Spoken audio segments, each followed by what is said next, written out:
Here we are. We are live, and I am enjoying my time. Tonight we're going to be listening to some spooky, scary tracks and reading some spooky, scary stories. I'm attributing all of the music in the chat and all of our wonderful stories. That way you make sure you can go get your spooky fill while you read, or while you enjoy a different angle of the story. I certainly hope you enjoy. And what I'm doing right now is I'm just going through and making sure to attribute these wonderful stories. These people took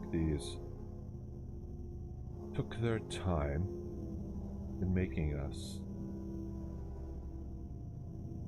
Night shift, the elevator, maybe 10% louder, you say. Okay, we could do that, we could maybe do that. 10% louder. Let me do this. There we go. Up. Wrong one. There we go. Is this a little bit better? This a little bit better? This a little bit better? This should be right there. I don't have my fancy new audio equipment yet, but does that sound better for you? Does that sound better? Right there. Perfect? Perfect. Well then, let me finish attributing these marvelous stories of our wonderful writers. Let's see here. The elevator. Then these final stories. And then paste that. And then finally the spoopy background I got here. The video attribution by Tom Fisk. The Venerable Tom Fisk. And these will all be in the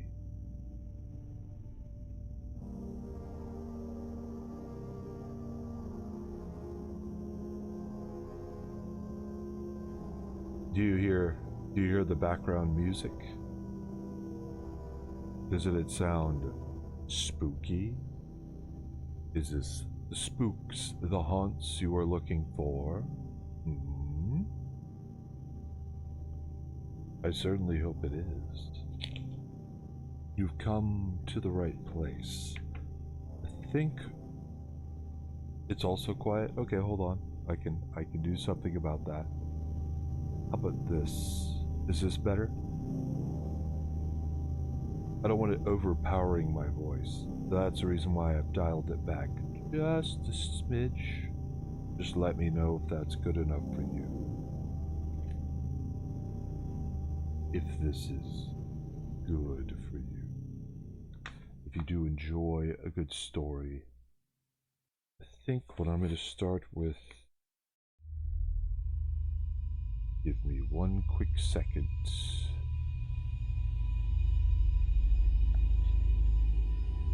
Well, I think this is going to be, if this sounds good, does this sound good? Because I want it in the background. It's sort of a little bit of a tone. Well, obviously. It's also too hot for Twitch as well. I have in front of me 5 stories. I think I'll start with the night shifts. What do you think? Would you like to read the night shift? Well, it's right on my face, so I don't have my fancy mic set up just yet, but I will soon. My friend, I will soon. I get it Tuesday, and then you'll hear my voice amazingly, crystal clear. It will be unbelievable.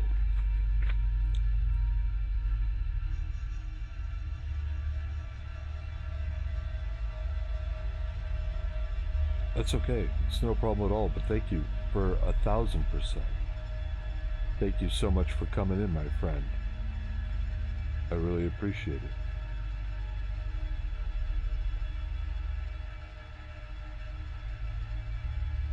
I quite appreciate it. And so now, we're going to start with the first story in our list, Night Shift. And Night Shift being by... It's a story I got off of Reddit. The writer is Horror444, which is a cute, funny name. But we shall read Night Shift. I'm writing this in hopes someone sees this is my last resort. I don't know any other way to get to society beyond this. I started working night shift at my local family diner, a simple mon pause, if you will. My wife and I enjoy their cooking quite a lot, and we go often, so when I saw they were hiring, I couldn't pass the opportunity to learn their recipes. My first shift went on as normal, as one could expect, cleaning, cooking, an occasional egg and pancake or waffle meal.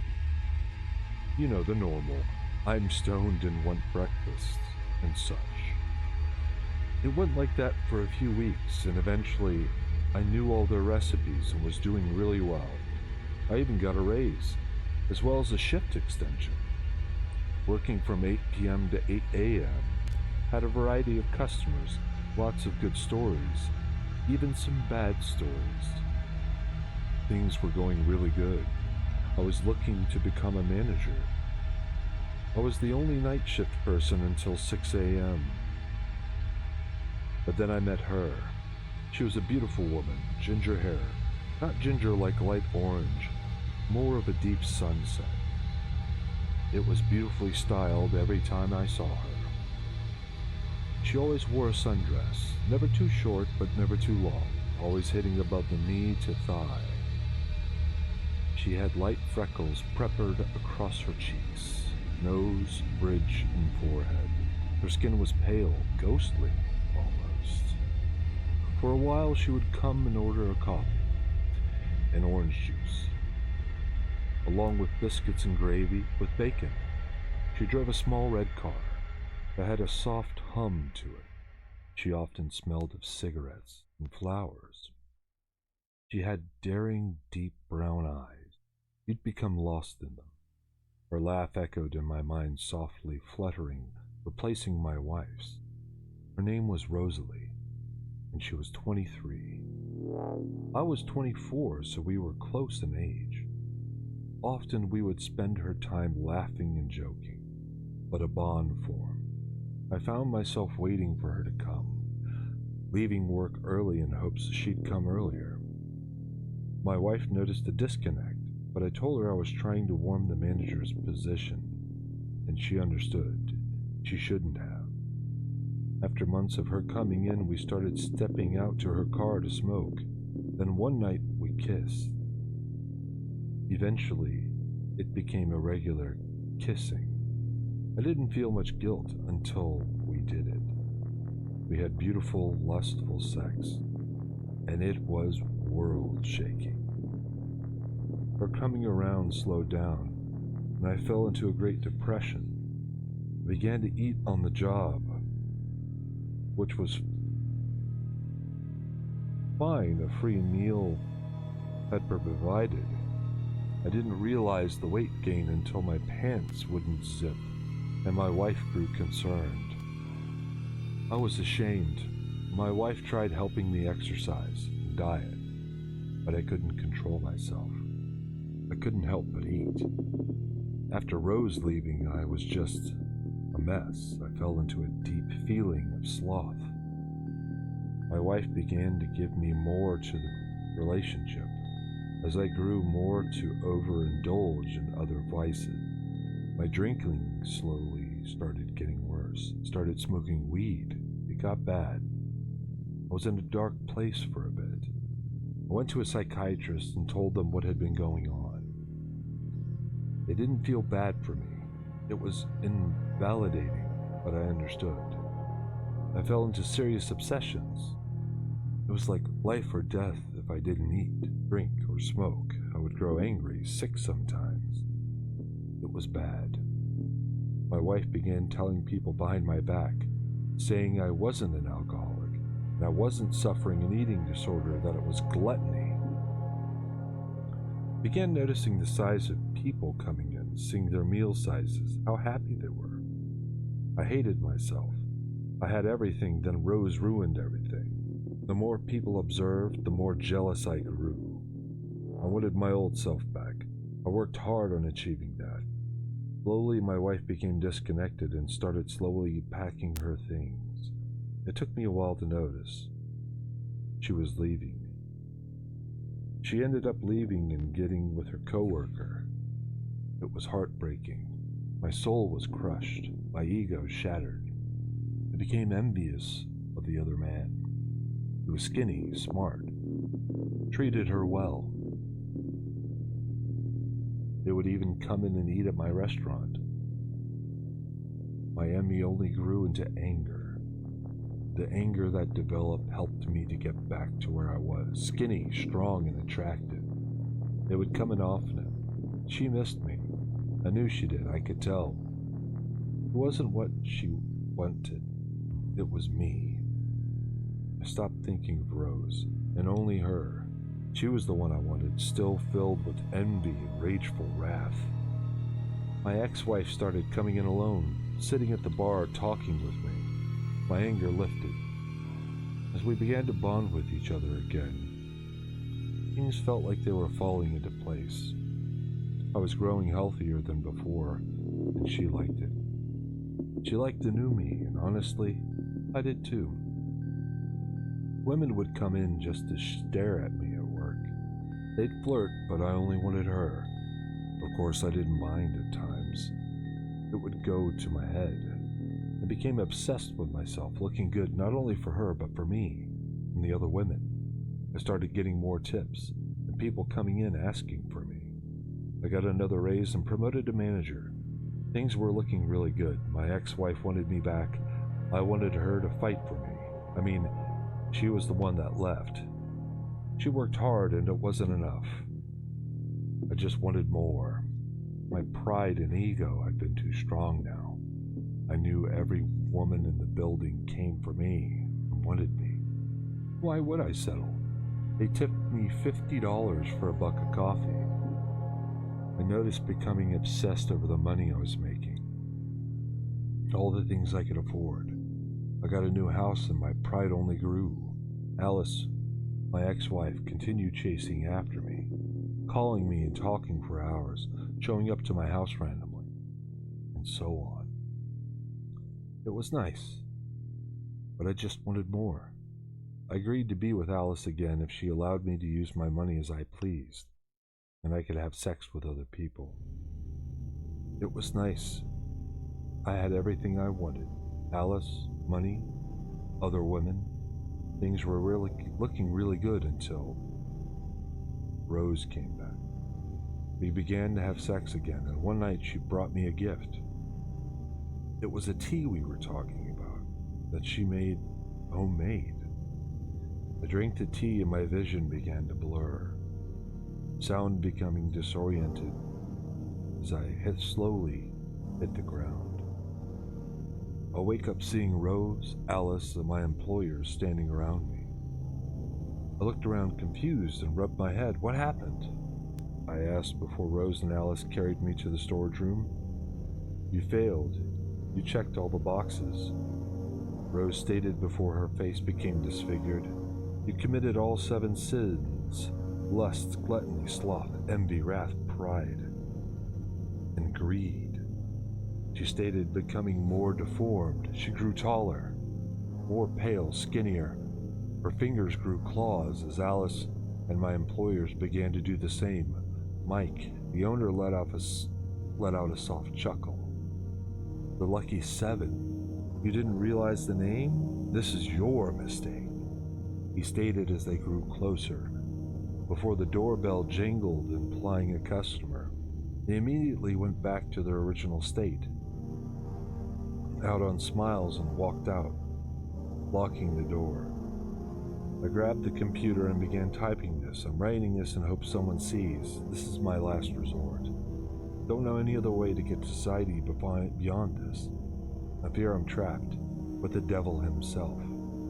If anyone can help, I'm located at the Lucky 7 on 7th Street, Taylor, Arizona, 52777.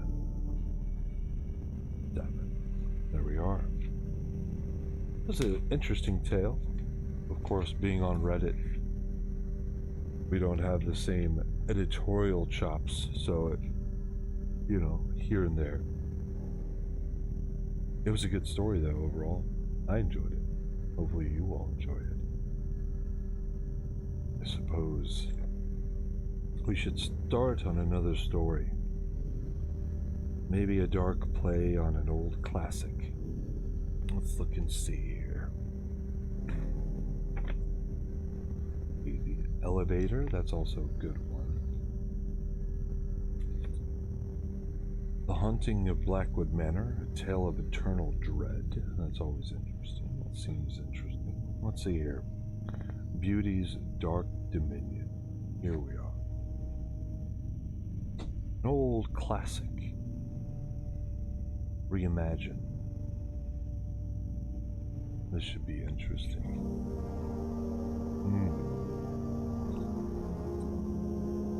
And I think we'll continue with that. Let's see here. This is by Unique Environments 47. And this is off of the Reddit horror short story. So let's see how we end up with a reimagination of a classic tale. Beauty's Dark Dominion. Once upon a time, in a realm cloaked in shadows, the tale of Beauty and the Beast took a twisted turn. The story began as it always did, with a cursed prince locked away in his enchanted castle, waiting for someone to break the curse.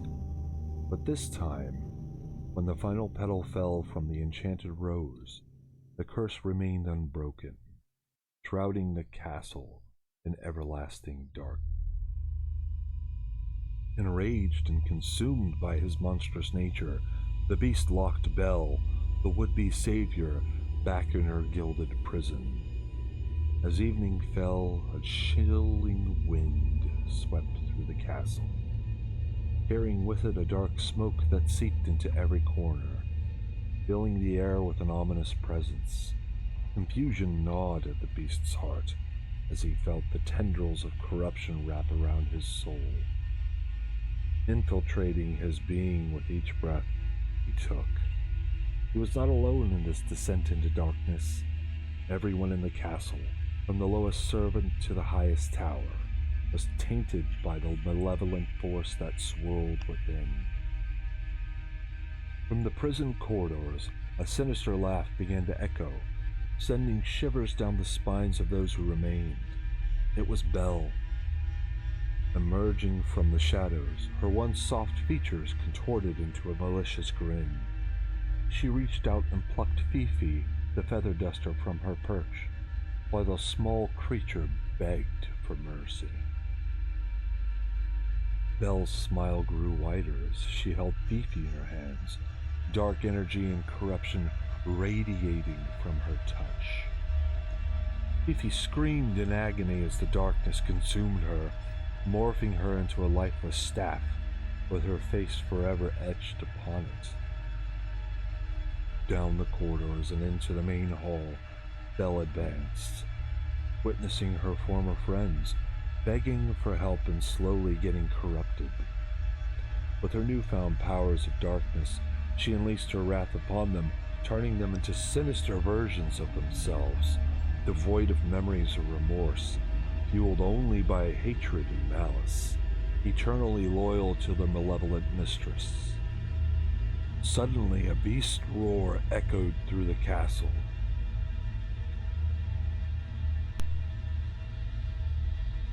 Drawing Belle's attention to the bedroom. There she found the beast, his fury unhinged, tearing through everything in his path. The once opulent royal chamber was reduced to chaos, a reflection of Beast's tormented mind. With a mix of disdain and arrogance, Belle remarked, "I see the corruption has turned you feral, stripping you of reason and sanity." The beast lunged at her, driven by his wild instincts, but his attack was halted by a protective dark spell encircling Belle, shielding her from harm. A smirk curled up on Belle's lips as she taunted him. "You needn't worry any longer. Though I may not have fallen in love with you, you shall remain by my side forever." With a commanding air, Belle ascended to the highest tower of the castle, her magic staff in hand, corruption oozing from her every step. Reaching the tower's peak, Belle raised her staff high, summoning a bolt of dark lightning that cracked above her. As it struck her staff, a menacing ray of darkness shot forth, heralding the unleashing of her vengeful power. Spreading across the sky, clouds blotted out the sun, casting a perpetual twilight over the land. The once serene forests became alive with malicious whispers and beastly howls. Belle's voice resounded through the darkness as she cried, "To all the shadows that dwell upon this land, come forth and feast upon the living." Within the castle walls, the corrupted beast and Belle's former friends roared and wailed, their monstrous forms baying for blood. From the depths of the twisted forest, the dark creatures emerged, racing towards the unsuspecting. The town's inhabitants, caught unawares, met a grisly fate as the dark creatures descended upon them, leaving a trail of carnage in their wake. Gaston, the village hero, attempted to protect his people, but Belle intervened, summoning dark vines to ensnare him, rendering him helpless. Mockingly, Belle approached Gaston and sneered, "I found you a new girlfriend, Lumiere." The grotesque version of Lumiere, once a beacon of warmth and light, accompanied Belle, ready to torment Gaston for eternity, their roles forever reversed. As Belle walked away, her wicked smile intact, the sounds of Gaston's screams and Lumiere's moans followed her departure. In the shadows, Belle spotted Gaston's loyal companion, Le Fou, attempting to flee. Their eyes met, and Le Fou's horrified screams filled the air as he collided with the beast, his fangs dripping with fresh blood. In an act of gruesome violence, the beast tore Le Fou apart, reducing him to a lifeless heap. Belle chuckled softly, relishing in the unfolding darkness, and whispered, "This shall be the perfect tale of wicked adventure." And so, with the kingdom plunged into eternal night, Belle, now the mistress of darkness, reveled in her malevolent dominion. The story of Beauty and the Beast took its sinister turn, forever painting the realms with shades of despair and twisted satisfaction.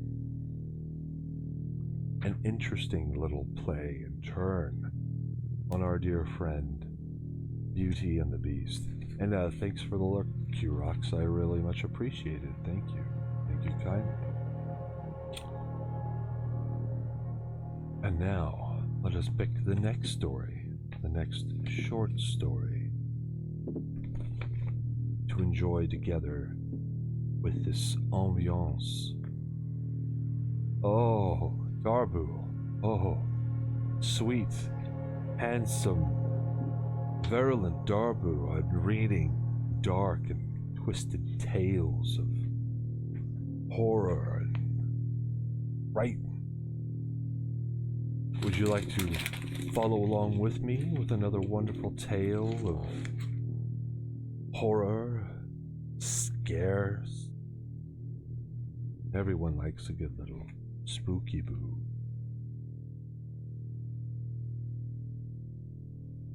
think what we'll continue to next is... Let's see here. The Haunting of Blackwood Manor, a tale of eternal dread. In the heart of a desolate countryside, shrouded in eternal mist, stood Blackwood Manor, a place where nightmares were born and souls were forever lost. The sprawling estate, with its decaying facade and overgrown gardens, held a dark secret that whispered through the winds and chilled the bones of all who dared to approach. Legend had it that the original owner, Lord Jonathan Blackwood, struck a sinister deal with supernatural forces in exchange for wealth and power. The price he paid was steep, for the manor became a breeding ground for unspeakable horrors. Tales of apparitions roaming the halls, ghastly moans reverberating through the night, and eerie lights flickering in the windows spread like wildfire among the townsfolk.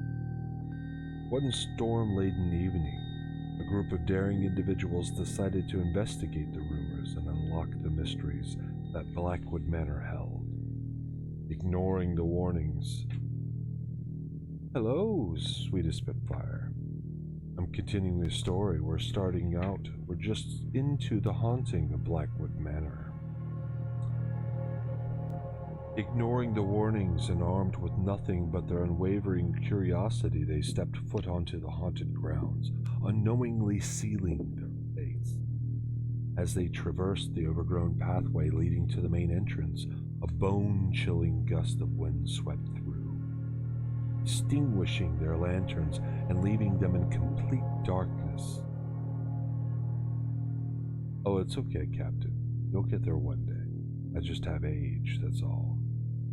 Fear crept into their hearts, but determination pushed them forward, step by trepidatious step. Upon entering the manor, the air grew heavy with a sense of malevolence.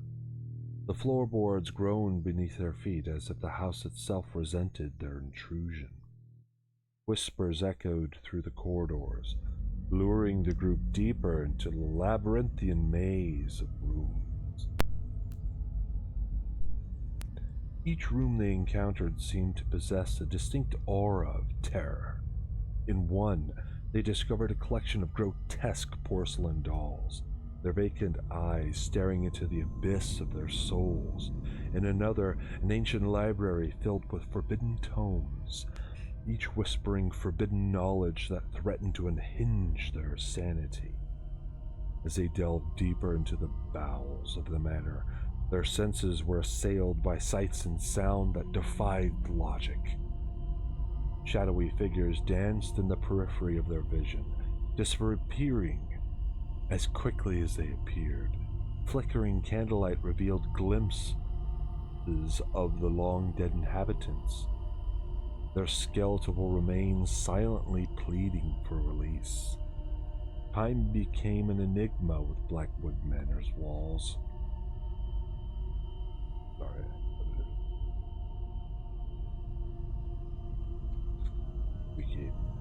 For the sun never seemed to rise, and the moon remained obscured behind a veil of perpetual darkness. Days melded into nights, leaving the group disoriented and vulnerable to the sinister forces at play. Friendships frayed as paranoia gnawed at their minds, whispers turned into accusations, and once trusted companions became the embodiment of their deepest fears. The thin thread of their collective sanity threatened to snap under the weight of the mansion's malevolent influence. In the darkest corner of the manor, they stumbled upon a hidden door leading to a forgotten cellar. As they descended into the abyss, a cold dread consumed them, for they knew that they had reached the heart of Blackwood Manor's evil. The air was thick with the stench of decay, and the walls dripped with an unknown substance that seemed to pulse with a life of its own. Within the depths of the cellar, they found a sacrificial cane chamber, adorned with symbols etched into the walls. The air crackled with an unholy energy, and an unseen presence taunted them, savoring their despair. It became clear that they were not mere visitors, but unwitting participants in a ritual that bound them to the manor for all eternity. Their screams went unheard, lost in the ethereal void that enveloped Blackwood Manor. Their souls joined the legion of tormented spirits that wandered its cursed halls, forever trapped in a purgatory of their own making. To this day, Blackwood Manor stands as a chilling testament to the depths of human curiosity and the dangers of meddling with forces beyond our comprehension. It serves as a warning to those who would dare venture within its haunted confines, for the malevolence that resides within a cave can never be escaped. The haunting echoes of the lost souls who fell victim to its darkness serve as a constant reminder that some mysteries are better left unsolved, and some doors should never be opened. That's a fun little short story, isn't it? Quite enjoy it. That is The Haunting of Blackwood Manor, a tale of eternal dread. And now, I will take a very, very short break, but I'll be right back soon. I shall be right back, I promise. I shall be right back. And thank you, Sweetest Spitfire, Darbu, Captain, Q-Rox, everyone for coming in. I will return shortly. I just need to take a very quick break. I'll let you listen to the ambiance, and then we'll continue the fear and the madness soon. Be right back.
right, you horror fans. You horror fans, not horror. Anyway, we're going to read 2 more stories. The first story is going to be the Homeless Intruder, and then the final story will be the Elevator. But, without further ado, let us continue reading.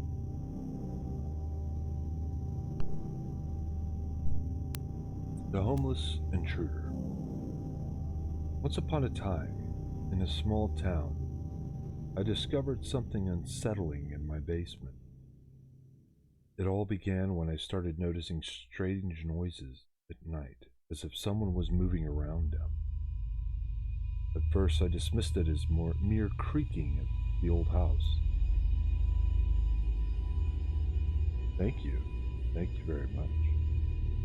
And thank you for being here, sweetest Spitfire. At first, I dismissed it as a mere creaking of the old house, but the sounds grew louder and more frequent with each passing day. One evening, curiosity got the better of me, and I decided to investigate.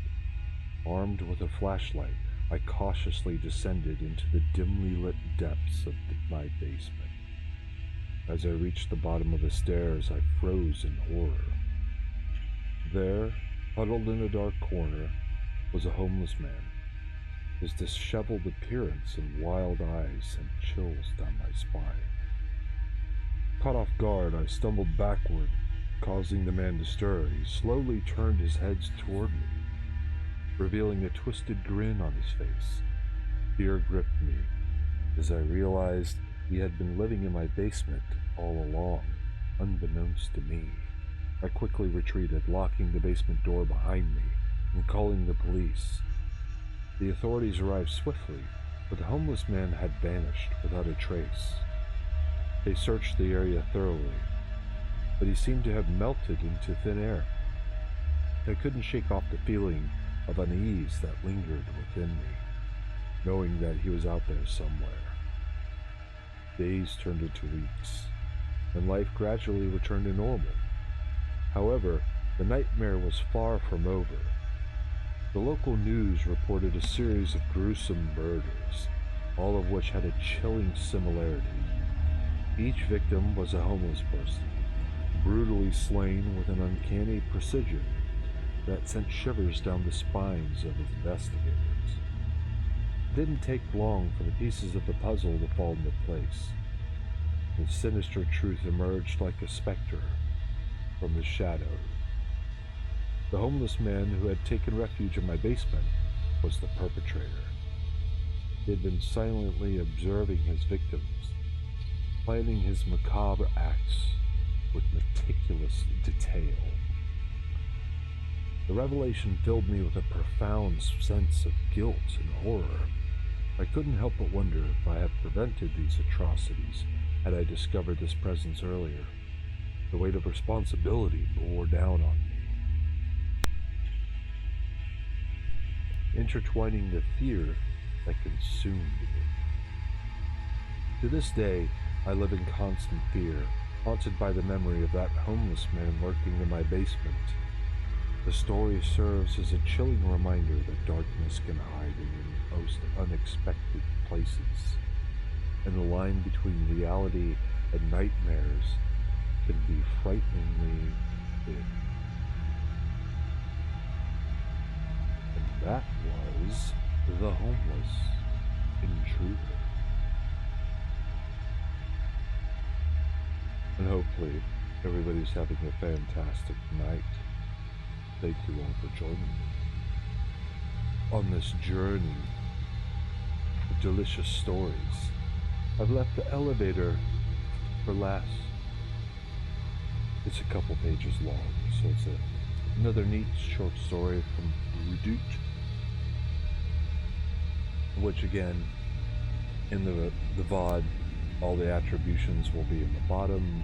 I put all the attributions in the chat if you want to go back and read it for yourself. But I figured it'd be a little bit fun since people like my voice to continue reading. Mm. A pause.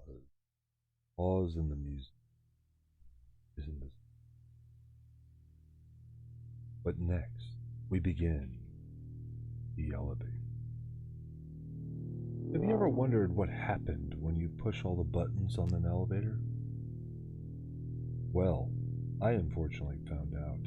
I was warned by all not to do so, but I just assumed because it was an annoying, but God was I wrong. My 6-year-old self didn't know any better and disobeyed the rules. We were on family vacation to visit my grandparents. My mom and I took this trip every year, and it was fun to stay in different hotels.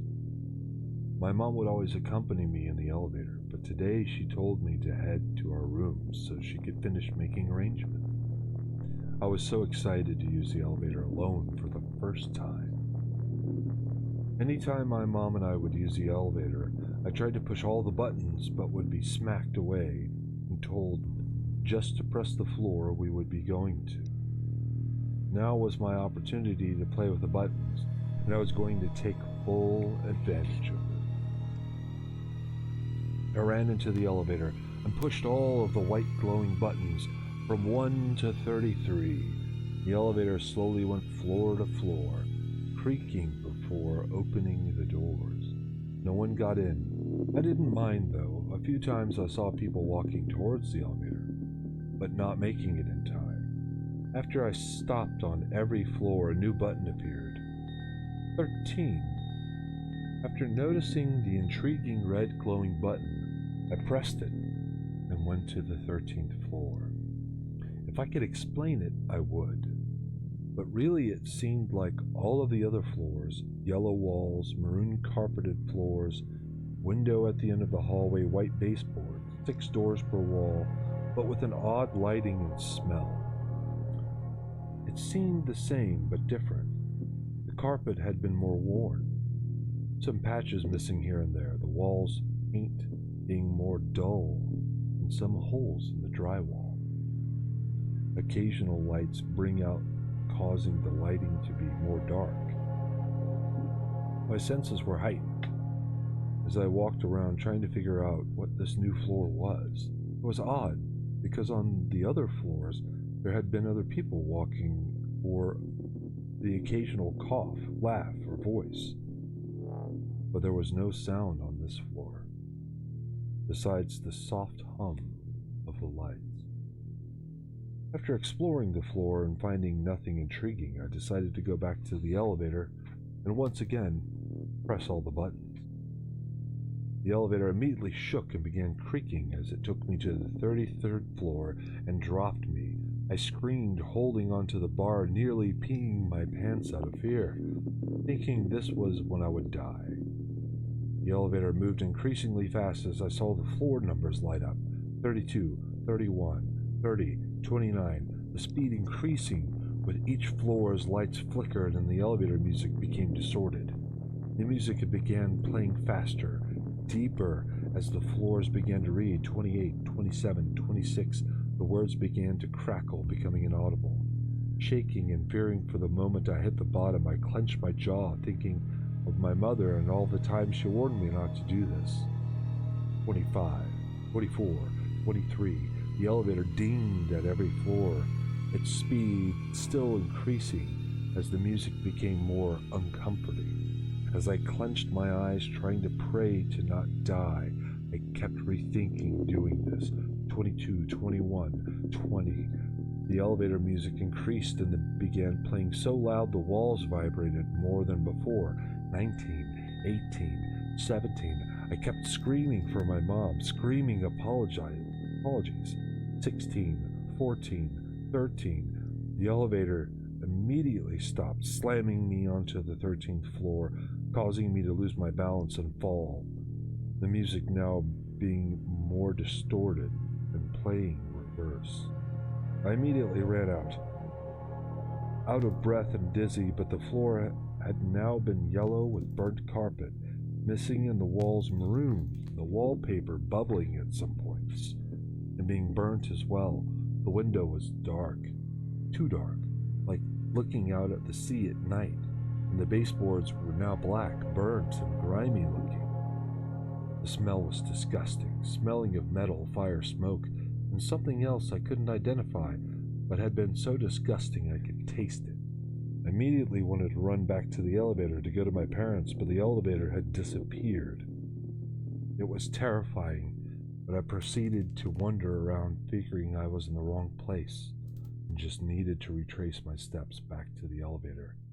Scanning through the halls, reading room numbers, I quickly realized they had all been 13 again. I proceeded nervously.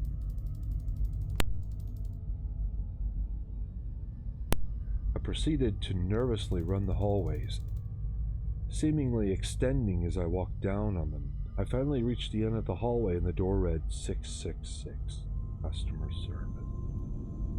I immediately went inside. The room smelt of old penny or metal. I looked around the dark room, trying to find a light switch, softly calling out, "Hello? I need help. I lost my mommy." No response. I eventually found a switch after walking for what felt like forever, and was greeted with another elevator. I took the elevator due to it being the only light source and figured it was how I got here. It's how I would get back to my mommy. I noticed all the buttons said 13 like an idiot. I once again pressed them all. In my defense, that was what got me here in the first place. Maybe it would get me out. The elevator slammed me down to every floor opening each time at the 13th floor, and the doors opening resembling the original 13th floor, but with minor changes. Eventually, at the last stop, I got off and walked to the 666 door again, because like before it read customer service. There I was greeted with a tall man. He had an off smile, a long black trench coat, black top hat, and a cane. He led me into another room. He didn't speak, nor did he seem friendly, but he had been the only other person I saw since being in the elevator, so I needed the help. He took my hand, and before leaving me alone, he used his cane to point down the hallway. As I walked down the hall, the walls extended and I began to panic more. I started banging on the doors and opening them. They only revealed more hallways and doors identical to the one I was at that time. I kept running through doors and trying to figure out what to do because I was now even more lost, hungry, and terrified. I cried as every door I opened revealed more halls and doors until I found another elevator. It took me back to the main lobby, where everything was the same as when I got there, but different once again. The flowers on the desk were orange rather than red. The chairs were leather rather than cloth. Minor details. My mom now looked off, but acted normal. And everyone else that had worked there was the same. Relief filled my soul as I ran to them, and my mom comforted me. "Where have you been?" she scolded, and lectured me, taking me to our room. She opened the door and told my dad that she was sorry we were gone for so long, that I decided to play in the elevator. For the rest of the trip, I couldn't help but stay confused and terrified. I am now 20, and I'm just realizing this isn't my universe. My mom, her eyes have always been brown, not green. My family photos, all up until I was 6, I have blue eyes, but I have brown. My father died when I was 3, but not here. Not where I am now. So there you have it. A little spooky story for everyone involved. But I thank you all for who did join me. And if you would like to hear more stories, or like me to read specific stories, keeping in mind they need to be of some sort of fair use, feel free to let me know. message me. I also have all of the social stuffs and things. But I look forward to seeing you again soon. But feel free. Come and enjoy. Listen more. And I'll see you again next time.